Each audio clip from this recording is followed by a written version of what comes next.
মমতা বন্দ্যোপাধ্যায় আজকে হঠাৎ করে একটি প্রেস কনফারেন্স করেছেন। আপনারা এই মমতা ব্যানার্জিকে দেখেননি আমার মনে হয়। এত বিচলিত, এত উদ্ভ্রান্ত কেন? তার কারণ এক হচ্ছে গতকাল ওবিসির ইন্টারিম স্টে অর্ডার।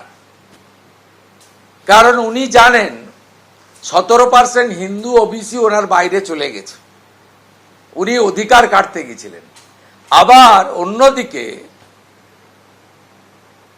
প্রায় 2 কোটির কাছাকাছি মুসলমানকে যে টুপিটা পরাতে গেছিলেন, যে তোমাদের আমি চাকরি দিতে না পারি, শিক্ষা দিতে না পারি, স্বাস্থ্য দিতে না পারি, পরিযায়ী শ্রমিকের তকমা ঘুচাতে না পারি, তোমাদেরকে একটা করে ললিপপ দিয়েছিলাম ওবিসির সার্টিফিকেট, এটা আমি বিজেপির সঙ্গে লড়ে তোমাদেরকে আদায় করে দেব।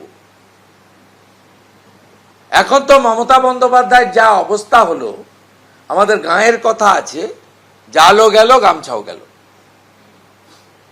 অর্থাৎ 17% হিন্দু ওবিসি, মাহিষ্য সমাজ, কুর্মী সমাজ, যাদব সমাজ, আগরি সমাজ, তিলি তেলি, কুম্ভকার, স্বর্ণকার, মালাকার, নাপিত, এরা তো গেলই, এরা বুঝে গেছে।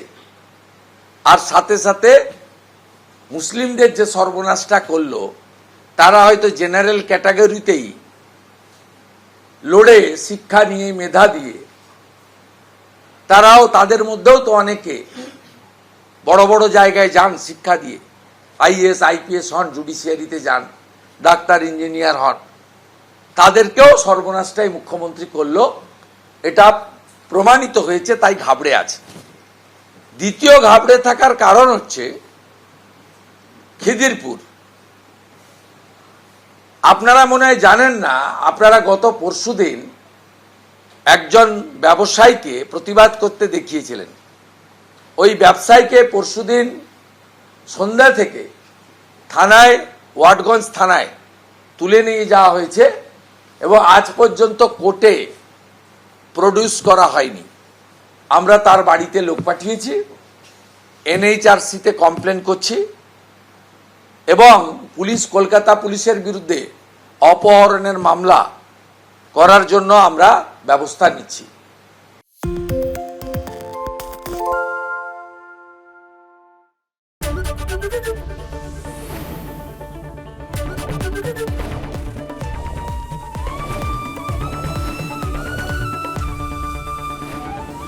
এবিপি আনন্দ, এগিয়ে থাকে, এগিয়ে রাখে।